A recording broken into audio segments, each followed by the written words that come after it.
Sabe o que significa marxismo cultural? O vídeo de hoje é uma tentativa de apresentar o que é que marxismo cultural significa, o seu histórico, de onde isso vem, para onde isso vai e quais são as evidências disso no Brasil. Seja muito bem-vindo ao 2 Dedos de Teologia. O vídeo de hoje é muito importante para o público cristão que nos acompanha, mas para todo mundo que vive no contexto nacional.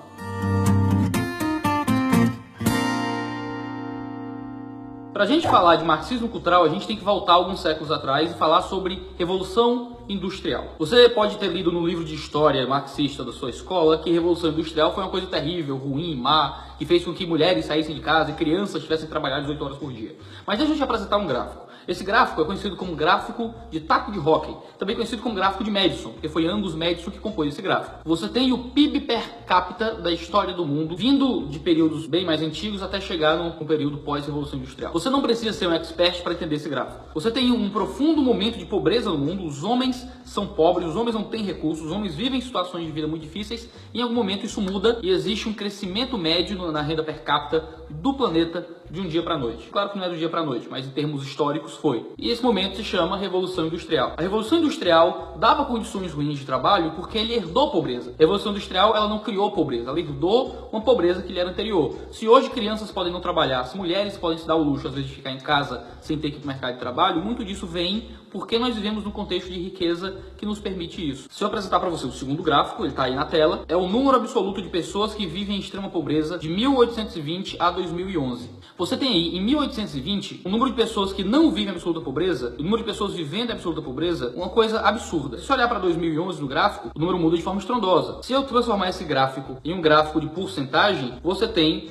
em 1820, cerca de 95% da população do mundo vivendo em extrema pobreza. Se você passar para 2011, você tem uma mudança em que você tem talvez cerca de 20% do mundo vivendo em extrema pobreza. Por que esses gráficos são importantes? No comecinho da Revolução Industrial surge um homem chamado Karl Marx. Marx interpretou as situações difíceis da Revolução Industrial não como algo que foi herdado do período pré-Revolução Industrial e que poderia ser suplantado no futuro, mas ele interpretou os problemas da Revolução Industrial como fruto da Revolução Industrial e interpretou aquele momento como um momento negro na história do mundo e propôs os seus ideais, escrevendo seus vários livros falando ao proletariado, dizendo que eles precisavam se colocar contra a estrutura de salariato. Ele fala nas sessões 20 a 27 de junho de 1865, no Conselho Geral da Primeira Internacional Socialista, que em vez do lema conservador, um salário justo para um dia de trabalho justo, a classe operária tem que inscrever na sua bandeira a palavra de ordem revolucionária, abolição do salariato. Ele era contra o modo como se dava a estrutura de trabalho naquele momento e queria propor um novo mundo, uma nova antropologia, uma nova relação de trabalho entre os seres humanos. Friedrich Engels, ele escreveu no artigo Um Salário Justo para uma Jornada de Trabalho Justa, em maio de 1881, também dizendo que é preciso enterrar de uma vez para sempre essa velha fórmula, ele está se referindo aí a uma fórmula salarial, e substituí-la por essa outra. A classe operária deve ela mesma apropriar-se dos meios de trabalho, isto é, das matérias-primas, fábricas e máquinas. O que eles estavam propondo era que meios de produção, que eram de posse dos industriais, fossem tomados talvez de forma violenta, ou certamente de forma violenta, pelos trabalhadores, para que eles fossem agora os responsáveis pelos meios de produção. Isso está relacionado em parte pelo modo como Karl Marx interpretava a relação entre supraestrutura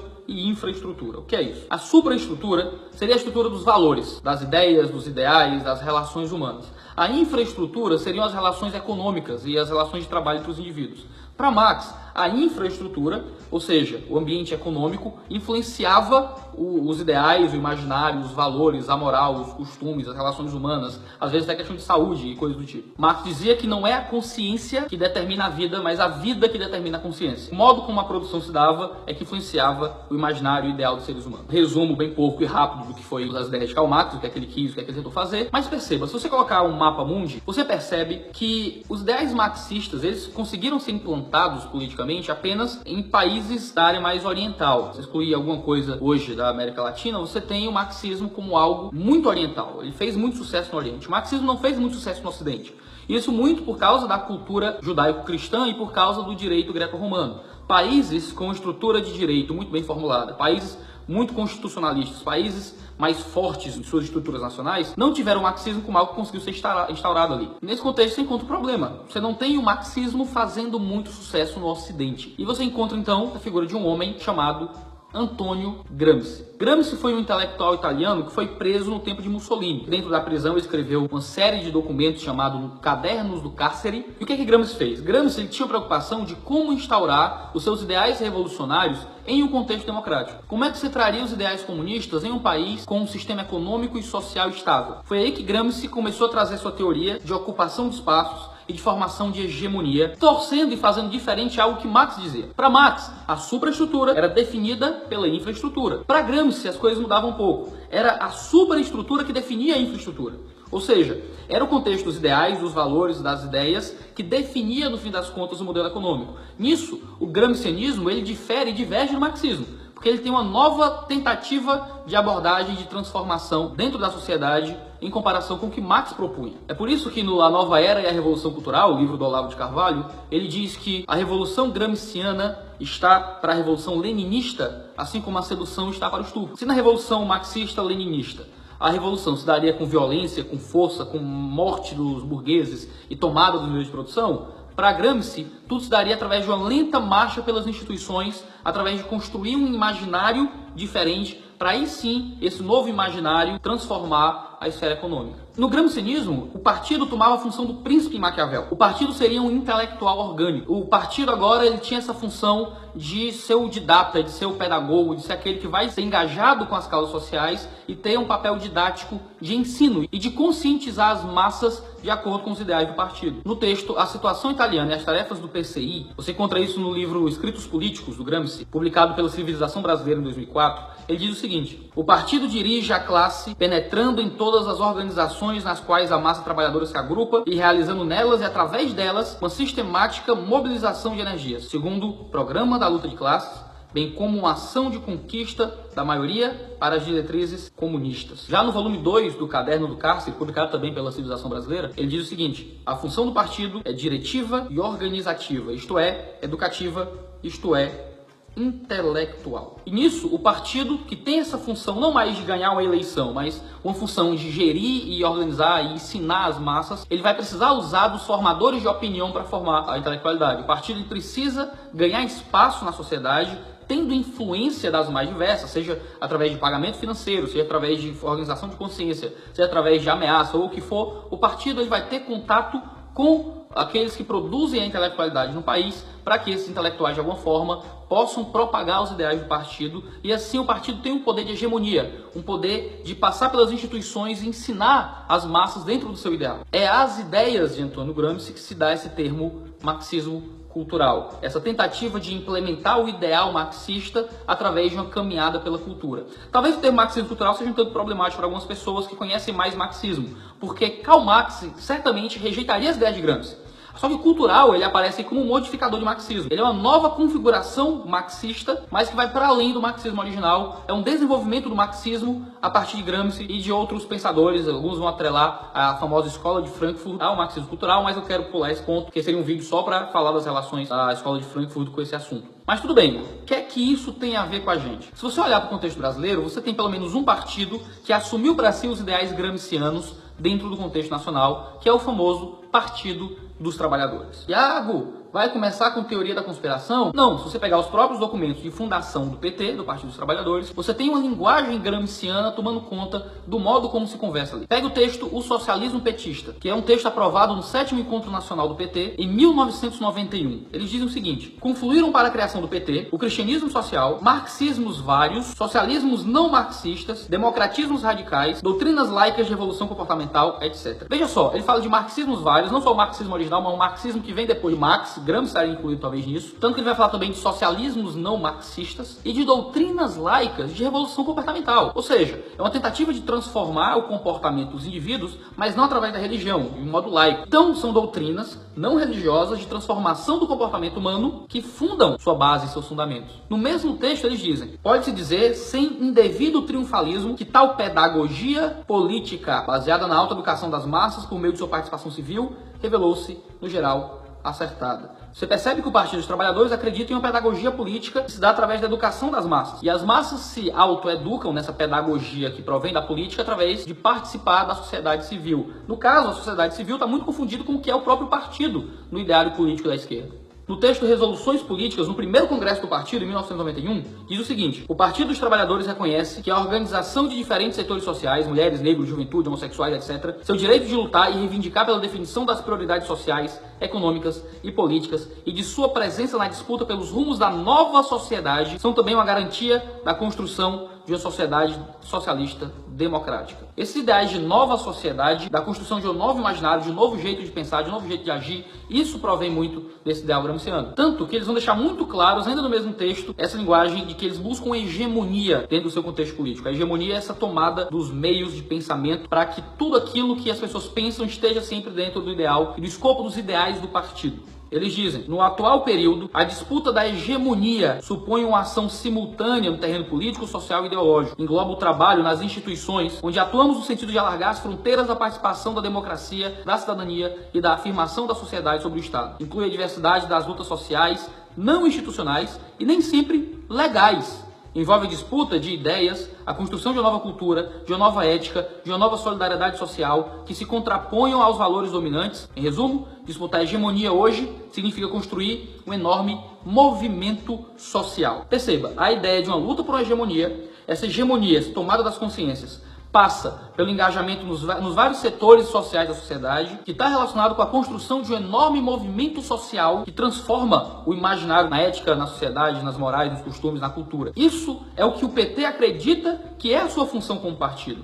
E isso é fundamentalmente gramscianismo. A hegemonia é um termo fundamentalmente gramsciano. Tanto que até hoje ainda existem políticos do PT que acreditam nisso. A ex-prefeita de Fortaleza, Luiziane Lins, deu uma entrevista para o Diário do Nordeste e ela foi questionada sobre a permanência dela no partido. E ela responde que isso dependia do partido continuar servindo como um instrumento transformador, o próprio partido como um pedagogo na sua sociedade. Ela diz o seguinte na entrevista: quando eu achar que esse instrumento está esgotado ou que esse instrumento não dialoga mais com a sociedade, aí é hora. Eu sou uma socialista convicta, eu sou uma militante marxista e para isso a gente vai atrás de instrumentos. E eu acho que o PT ainda está valendo como instrumento dessa luta. Ou seja, ela é um instrumento, o PT, o Partido dos Trabalhadores, é um instrumento de diálogo com a sociedade. Ele está dialogando, ensinando e transmitindo seus ideais para a sociedade civil e ela entende, como ex-prefeita de Fortaleza, que o partido tem essa função e que ele só existe, só faz sentido enquanto assumir essa função social de diálogo, de contato, de ensino, ser um pedagogo, ser um intelectual orgânico para a sociedade civil. No entanto, essa lenta caminhada pelas instituições passa por outras coisas. Passa por todas as esferas da sociedade. Ela não fica presa ao partido, aos políticos do partido e a tentar convencer algumas pessoas de seus ideais. Passa por uma organização social em que a hegemonia, as ideias do partido serem aquilo que é considerado correto, lógico, bom e justo, e tudo aquilo que está fora das ideias do partido ser loucura para a sociedade comum, ser indiscutível, ser coisa de louco, de fascista, de gente que odeia o pobre ou coisa do tipo, isso passa por todas as outras esferas da sociedade. Passa, por exemplo, pela universidade. Se você olhar para as universidades, você vai encontrar o marxismo sendo o grande pensamento da vez. Karl Marx está para as ciências sociais, o que Charles Darwin está para as ciências biológicas, né? Se você nega Darwin na biologia e você quer ser criacionista, você é tratado como louco por muita gente. Se você nega Marx nas ciências humanas, dependendo da sua universidade, mas na maioria das vezes, você é uma pessoa esquisita. Você tem que ser marxista ou um pós-marxista. Você tem que crer em Marx ou em alguém que creu em Marx. Você tem que começar as aulas com Santo Marx, orai por nós, porque ele é o grande Deus do contexto universitário brasileiro. Com isso, acaba que basicamente todo o pensamento científico nacional, ele é um desenvolvimento marxista. Se você for honesto em observar as bases nacionais, você vai encontrar Marx como o centro de quase tudo. Há um tempo passou na internet um fake, certo? Eu acho que é fake, mas era uma imagem, você está vendo aí na tela, de um aviso pregado numa sala de aula da USP, dizendo que o curso de marxismo aplicado a yoga em linguagem de sinais foi transferido para o auditório 93. É uma piada, mas é uma piada muito realista, tanto que é o tipo de fake news que você não sabe se é verdade ou se não é. O marxismo ele foi desenvolvido e aplicado para tudo. Eu aprendi marxismo na universidade, não foi estudando Karl Marx, foi estudando linguística. Eu fazia contabilidade, eu fui fazer uma disciplina de português instrumental para ver se eu parava de errar a crase, e a professora não veio me ensinar sobre como é que escrevia direito. Isso foi poucas aulas. Ela veio me ensinar que corrigir aluno que fala errado é preconceito linguístico. Eu tive que ler Preconceito Linguístico, do Carlos Baio, que é um livro basicamente de aplicação do marxismo à sociolinguística, de dizer que um português correto é uma opressão contra o mais fraco e as crianças e coisas do tipo. Você tem uma aplicação do marxismo à linguística sendo muito famoso e ensinado para as pessoas no Brasil. Luciano Amaral organizou um livro chamado Estudos do Discurso E um dos capítulos é sobre Gramsci e a linguística. E ele diz o seguinte: mas o pensamento gramsciano influenciou diretamente os estudiosos críticos do discurso e indiretamente os analistas do discurso de orientação francesa. Foi publicado pela Parábola Editorial em 2011 e você está vendo o que é que ele diz sobre como Gramsci influenciou a análise do discurso. E como é que isso muitas vezes chega no Brasil também, através de dizer que há uma relação de opressor e oprimido no próprio uso da linguagem. Tanto que Marxismo e Filosofia da Linguagem é um dos livros-textos mais famosos nos cursos de letras no Brasil. Mas isso vai além das letras, da literatura, isso entra na pedagogia. Você pega Paulo Freire com a pedagogia do oprimido, aplicando diretamente Karl Marx à pedagogia. Ele vai argumentar que o modelo bancário de educação, essa transmissão pura e simples de conteúdo para as crianças, é uma opressão dos termos marxistas. Você tem um marxismo aplicado à culinária. Tem um livro que ficou muito famoso chamado A Política Sexual da Carne, e vai argumentar que o machismo está muitas vezes atrelado à dominação alimentar contra os animais. Carol Adams vai relacionar a opressão contra os animais com a opressão masculina na sociedade, e que a dominação do homem contra a mulher está muito atrelada ao fato das pessoas comerem carne. A própria geografia, ela tem bebido muito do marxismo com a geografia crítica, em que a geografia vai para além daquilo que se estudava geralmente na escola, de mapas, capital, esses negócios que a gente estudou, para passar a falar das relações humanas, falando fundamentalmente do modo de produção material e coisas do tipo. Você tem marxismo na religião. Pensa na teologia da libertação, você pensa na teologia da missão integral. Na minha área, eu sou protestante, você tem protestantes crendo que o marxismo, ele representa o arcabouço teórico da leitura da escritura. Você tem Ariovaldo Ramos, que é um militante do Partido dos Trabalhadores, escreve para a mídia ninja, escreveu contra o vítima da Dilma e coisas do tipo, é um militante do PT, e ele diz que você precisa ler a escritura com a lente da luta de classes. Saindo da missão integral e entrando na teologia da libertação, que é na esfera católica, você tem Leonardo e Clodovil Sboff escrevendo juntos um livro chamado Como Fazer Teologia da Libertação, e dizendo o seguinte: o teólogo da libertação não é um intelectual de gabinete, é antes um intelectual orgânico. Veja, intelectual orgânico, é uma linguagem fundamentalmente gramsciana. Eles continuam: um teólogo militante que se situa dentro da caminhada do povo de Deus e articulando com os responsáveis da pastoral. Ele conserva certamente um pé num centro de reflexão e outro na vida da comunidade. Você tem a religião como um instrumento de marxismo. Os escritos sobre cristianismo e política que vieram até metade dos anos 2000, eles eram fundamentalmente de esquerda no Brasil. Você começou a ter uma lufada de ar diferente disso com Franco Ferreira, com Norma Braga, com Jonas Madureira, a Vida Nova publicando, Wayne Gruden e outras pessoas, mas você tem poucas pessoas lidando com o cristianismo fora das esferas de esquerda e bebendo muito profundamente do marxismo, como acontecia fundamentalmente no Brasil com a teologia da libertação na área católica e com a teologia da missão integral na área evangélica. O feminismo se tornou fundamentalmente marxista, né? Tem aquelas frases famosas, né? Sem marxismo não haverá feminismo. Tomara que não tenha nenhum dos dois. Mas nesse processo, o que a gente encontra é o marxismo como sanidade. Não é que o marxismo é uma possibilidade teórica, é que o marxismo representa o que é normal. O marxismo, ele é o são. O marxismo está no centro do que a gente chama de janela de Overton. A janela de Overton é a janela daquilo que é aceitável dentro da intelectualidade. Você tem o que é aceitável, você tem aquilo que é mais ou menos, você tem aquilo que é absurdo. E a janela de Overton, às vezes, é transmitida para certos ambientes do pensamento, dependendo do cenário do imaginário popular. A janela de Overton está totalmente do lado da esquerda. No Brasil, você é de centro-esquerda e você é tratado como nazista de extrema-direita. Não tem partidos de direita, você quase não tem políticos de direita, mas muitos vão acusar, sei lá, Aécio Neves e Fernando Henrique Cardoso de serem de extrema-direita, porque a janela de Overton está completamente à esquerda, representando a vitória dos ideais de hegemonia do partido como educador da sociedade. Ser marxista é nada mais do que ser neutro. Eu não estou inventando isso. Tem um texto do Gregório do Vivier, o nosso querido Jesus de esquerda, chamado Ser Humanidade, é o título do texto dele. Ele diz o seguinte no texto, publicado na Folha de São Paulo: me espanta quando classificam de esquerdistas pautas tão universais quanto a equidade de gênero e raças, o direito da mulher ao aborto, o direito universal à moradia, à saúde ou à educação. Ser contra a garantia desses direitos universais não é uma posição política, é falta de ser humanidade. Ou seja, para Gregório do Vivier, matar bebês no ventre da mãe não é questão política, é o normal, é o ok. Para o do Vivier, o governo ter que tirar dinheiro da população para fornecer gratuitamente certos serviços não é ter uma visão mais intervencionista, é só ser um ser humano. Ser contra isso não é ser de outro ideário político, é não ser humano, é não ser um indivíduo,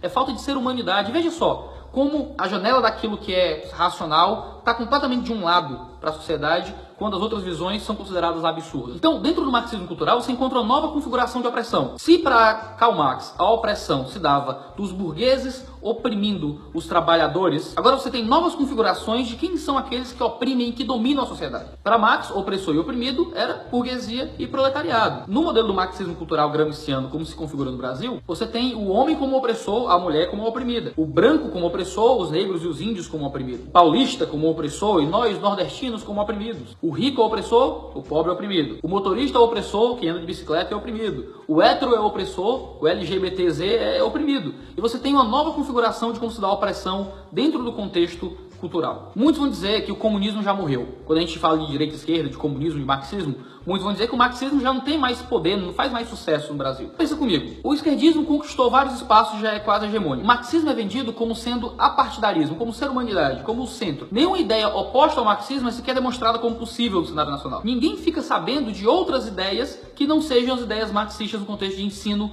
e de estudo e de ensino médio, ensino fundamental na faculdade. Todas as universidades possuem linhas de pesquisa marxistas. Ir contra o marxismo te transforma num criminoso social em vários contextos. Praticamente nenhum orientador aprova artigos ou trabalhos de pesquisa acadêmicos ou teses de mestrado e doutorado que sejam contra o marxismo. O marxismo morreu? Ele acabou? Ou ele só se transformou em algo um pouco diferente para continuar sobrevivendo? O marxismo se reconfigurou. O marxismo virou outra coisa. Ele se adaptou a um novo sistema nacional, que é o sistema ocidental e o sistema brasileiro. A gente tem um marxismo fundamentalmente brasileiro aqui, que se adaptou de forma cultural, para além de Marx, mas usando os métodos gramscianos de relação social. E até interessante notar, isso é uma coisa que minha esposa chamou a atenção, que aquilo que Marx fala sobre o capitalismo, que o capitalismo não morre, ele se reconfigura, se tornou uma verdade sobre o marxismo. De que o marxismo não morreu, o marxismo se reconfigurou para sobreviver na sociedade moderna. E o marxismo vai continuar se readaptando de forma cada vez mais sutil. Quanto mais sutil ele for, mais perigoso ele vai ser. Deixa eu só contar uma história para ilustrar o que eu coloquei aqui para a gente encerrar esse vídeo. Depois da Segunda Guerra Mundial, foram os países vitoriosos do Ocidente que definiram que saíram na ponta na pesquisa científica. Você pensa em Inglaterra, França e Estados Unidos. Porque só eles tinham grana para financiar projetos de pesquisa nessa área de ciência pura. Já na União Soviética, houve um período de crise tão profunda que eles tiveram que reconfigurar o modo como eles davam o esquema científico deles. Nesse contexto, a Rússia passou por uma grave crise de agricultura em 1935. E a culpa disso foi de um cabra chamado Trofim Lysenko. Eu acho que é assim que pronuncia o nome dele, porque é russo e eu não sei falar russo. Mas ele foi o diretor do Instituto de Genética da Academia de Ciências da União Soviética. Qual foi o problema? Lysenko aplicou os ideais marxistas à agricultura. E fazendo isso, ele queria ir contra os ideais darwinistas de seleção natural e quis assumir para si uma visão diferente. Algo bem mais lamarckiano, que para ele estava mais relacionado com o que seriam os ideais marxistas e de uma ciência do proletariado. O que acontece é que Lysenko foi responsável por criar fome na União Soviética, de tal forma que havia perseguição contra quem assumisse ideais não lamarckianos. Um cara chamado Nikolai Vavilov, eu acho que é assim que pronuncia o nome dele, porque eu já falei, eu não sei nada de russo. Ele chegou a ser preso porque ele tinha ideias anti-lamarckianas na sua visão científica a respeito de agricultura e de genes e coisas assim. Nessa tentativa de aplicar o marxismo a uma ciência que pode ser sentida, o povo sentiu fome. Se aplica o marxismo na educação, na geografia, na história, na linguística, ninguém sente, certo? Você sente intelectualmente, mas você não morre de fome. Quando você tenta aplicar o marxismo em ciências que você sente o resultado de forma prática, você encontra a morte. Eu gosto muito do que Ayn Rand fala. Você pode ignorar a realidade, mas você não pode ignorar as consequências de ignorar a realidade. Muitas vezes, na tentativa de ignorar a realidade e aplicar ideias marxistas em todas as esferas da vida, o que você encontra é fome, a morte e a destruição. O marxismo cultural é fundamentalmente isso, essa tentativa de trazer os ideais marxistas e reconfigurar o marxismo às várias esferas da sociedade, dar novos nomes ao que é marxismo, chamar de emancipação humana, chamar de pensamento crítico, chamar do que for. Você tem esse marxismo que se dá de forma cultural. Comenta aqui embaixo, fala o que é que você pensa disso, traz a sua contribuição, não deixe de mandar esse vídeo para os seus amigos nas redes sociais, não deixe de deixar o seu like, a gente tem podcast, a notícia, artigo, você pode ajudar a contribuir financeiramente para esse canal e fazer isso aqui funcionar e continuar existindo. Muito obrigado por nos acompanhar até aqui, valeu negada, tchau, tchau.